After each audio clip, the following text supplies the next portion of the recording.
Olha aí, o nosso entrevistado de hoje já está por aqui. É o nosso querido João Batista. Ele é sociólogo, professor, teólogo e cientista político, né? E hoje vai bater um papo aqui conosco sobre tudo o que está acontecendo aí na área política do nosso país, né? E, João, muito bom dia para você. E eu quero iniciar aqui essa entrevista perguntando para você como se avalia a atual situação política do nosso país. Como se avalia a atual situação política do nosso país? Bom dia a todos os ouvintes da Rádio Criatividade.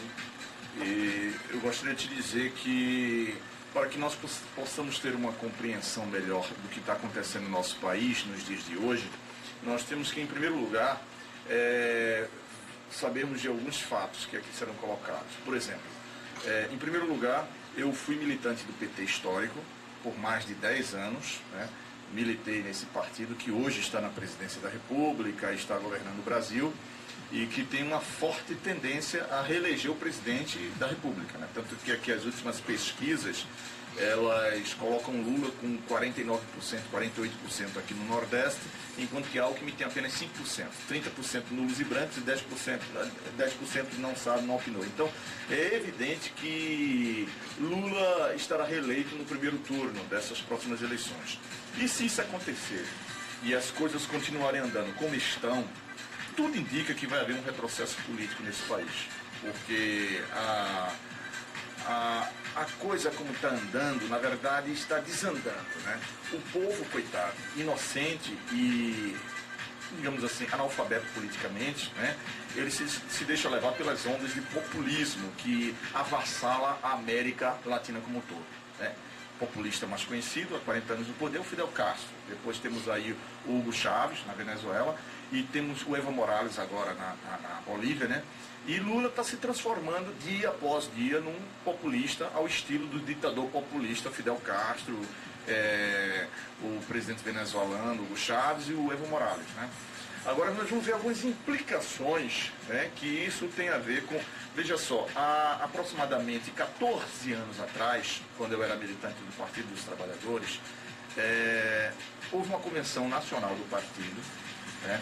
E esta convenção nacional do partido, então, esse grupo que hoje em dia desfruta da direção nacional do partido, ele deu um golpe interno nas outras lideranças expressivas, porque o Partido dos Trabalhadores era um partido que tinha aproximadamente 70 grupos internos se engalfinhando pelo poder da direção nacional, né? Existiam 800 delegados da Convenção Nacional, e esse atual grupo, que era constituído por José Dirceu, né, segundo a revista Veja, o chefe da quadrilha, né, o Guxiquem, o Palocci, o Lula, né, também tinha o Delúcio Soares, o Silvinho Pereira, né. Então essa turma essa turma todinha, né, eles estavam objetivando a tomada da direção nacional do partido. De que forma? Comprando os delegados a nível nacional. Tanto que aqui houve uma cisão, depois da Convenção 92, os companheiros que saíram, os legítimos combatentes do partido, de movimentos sociais, tipo o Movimento dos Sem Terra, Movimento Sem Teto, centrais sindicais, etc., foram fundar outro partido, o PSTU, e mais recentemente outra leva de companheiros saíram e foram fundar o PSOL. Eu acho que agora reivindica toda a legitimidade pelo seu discurso coerente, né, dos votos dos militantes históricos da legenda, né, que até então não estão mais militando dentro das trincheiras do PT, né. Mas eu quero te dizer o seguinte, que isso foi há 14 anos atrás, na convenção interna do partido. Logo depois desse período, nós temos vários episódios que revelaram o descaminho que o partido estava tomando. Na verdade, a questão aqui é do governo Lula, né? Mas nós vamos ter que fazer um histórico.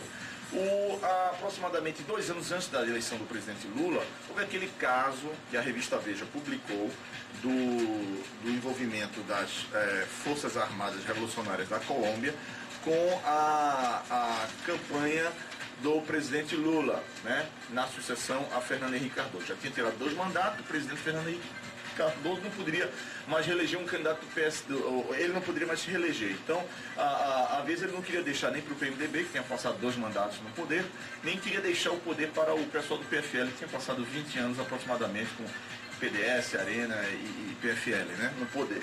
Então, esse episódio que aconteceu em 16 de... está relatado na revista Veja, de 16 de março de 2005, em que espiões da ABIN gravaram representantes da narco-guerrilha colombiana anunciando a doação de 5 bilhões de dólares para candidatos petistas na campanha de 2002.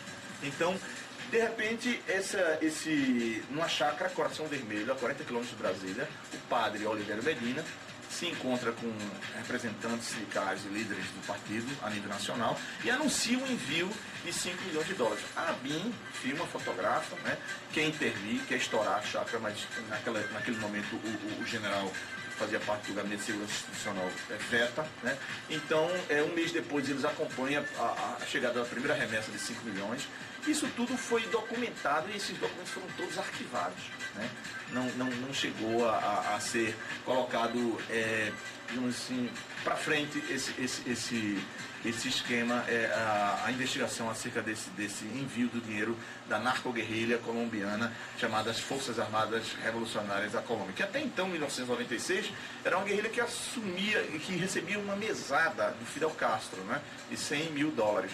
Depois disso, ela passou a sequestrar gente, por exemplo, em 2004, de 98 até 2004, ela sequestrou aproximadamente 4.500 pessoas. E só no ano de 2004 ela rendeu 35 milhões e 500 mil dólares de sequestro de pessoas. Tem até uma tabela de 5 mil a 15 mil dólares para pessoas de classe média e de 50 mil a 150 mil dólares para pessoas, para empresários e para funcionários multinacionais.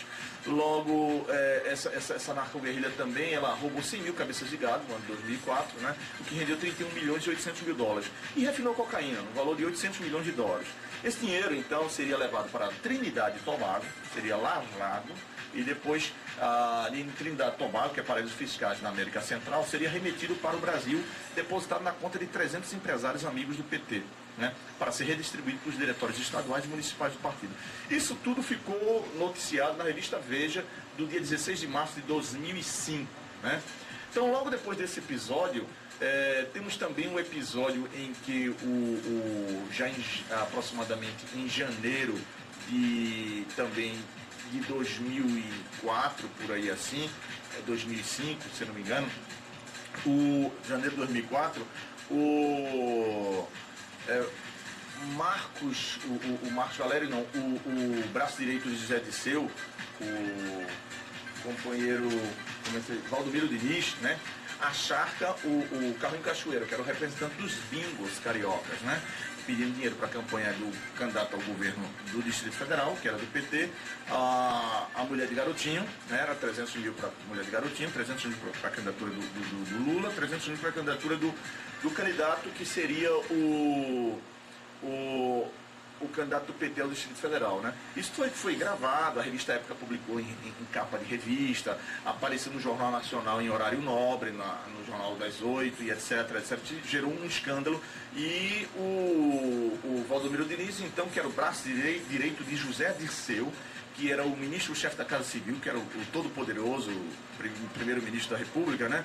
Então, ele passou José Dirceu a negar tudo, dizer que desconhecia, né, como o Lula tem feito até hoje em dia. Não ouviu falar, não sabe de nada, né, e de repente o Valdomiro Diniz passou a ser o bode expiatório. Foi responsabilizado por tudo isso, né, e eles foram, então, afastar o Valdomiro Diniz, que até então, nessa época em que ele tentava acharcar o Carlinho Cachoeira, né, tirando recursos para a campanha de Lula, para a campanha da mulher de Garotinho e do candidato do PT no Distrito Federal, até então, esse camarada, ele agia como presidente da Loterge do Rio de Janeiro por indicação de José Dirceu. O PT ainda não tinha chegado ao poder. Depois que o PT chegou ao poder, ele passa a ser o braço direito do ministro-chefe da Casa Civil, lotado, o assessor especial da presidência para assuntos parlamentares, lotado no gabinete do ministro-chefe da Casa Civil. Ou seja, era ele que negociava todos os benesses, todas as regalias e privilégios que deputados têm direito a apartamento funcional.